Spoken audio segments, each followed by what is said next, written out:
રસ્તાનો પથ્થરની વાર્તા। મારી ચેનલમાં નવા છો તો મારી ચેનલને લાઈક કરો, શેર કરો, સબસ્ક્રાઇબ કરો, ધન્યવાદ। તે લાંબા સમય પહેલા થયું હતું।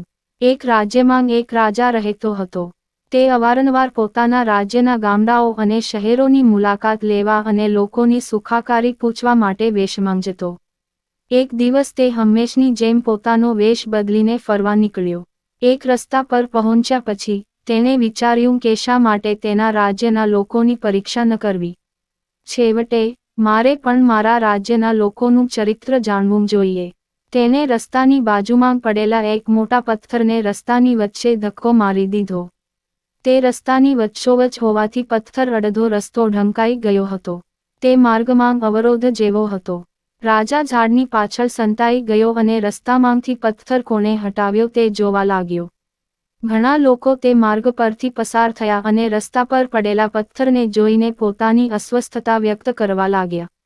તેઓ રાજાની પોતાની પ્રજાની સમસ્યાઓની પરવા ન કરવા બદલ ટીકા કરતા હતા।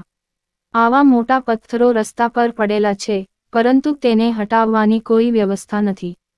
પરંતુ આ પથ્થરને ત્યાંથી હટાવવાનો કોઈ પ્રયાસ કરતું નથી। રાજા ગુપ્ત રીતે આખી પરિસ્થિતિ પર નજર રાખી રહ્યા હતા।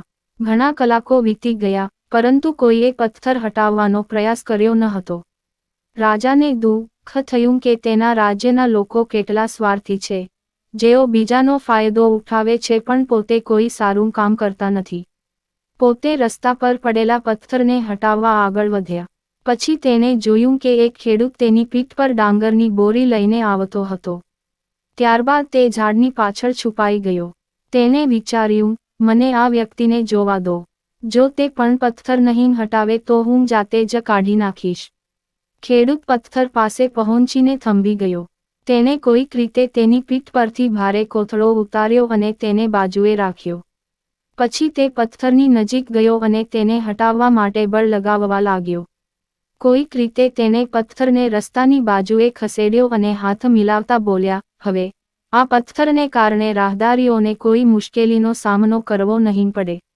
પોટલો ઉપાડવા માંડ્યો ત્યારે તેની નજર એક બંડલ પર પડી। તે જ જગ્યાએ હતી જ્યાં પથ્થર પડ્યો હતો। રાજાએ પોતે એ પોટલી પથ્થરની નીચે દાટી દીધી હતી। તેની સાથે એક પત્ર પણ હતો। ખેડૂતે પત્ર વાંચ્યો। તેમાં લખ્યું હતું, આ બંડલ રાજ્યના રાજા વતી રસ્તા પરથી પથ્થર હટાવનાર વ્યક્તિને ઇનામ છે।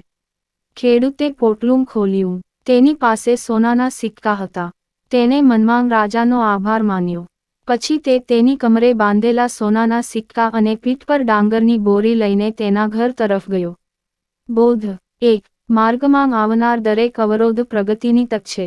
તેથી અવરોધોથી ડરશો નહીં। તેમનો સામનો કરો અને તેમને દૂર કરો અને જીવનમાં પ્રગતિના માર્ગ પર આગળ વધો। 2. જે વ્યક્તિ દાન કરે છે તેને તેના દાનનું શુભ ફળ અવશ્ય મળે છે। પૂરી વાર્તા સાંભળવા માટે ધન્યવાદ।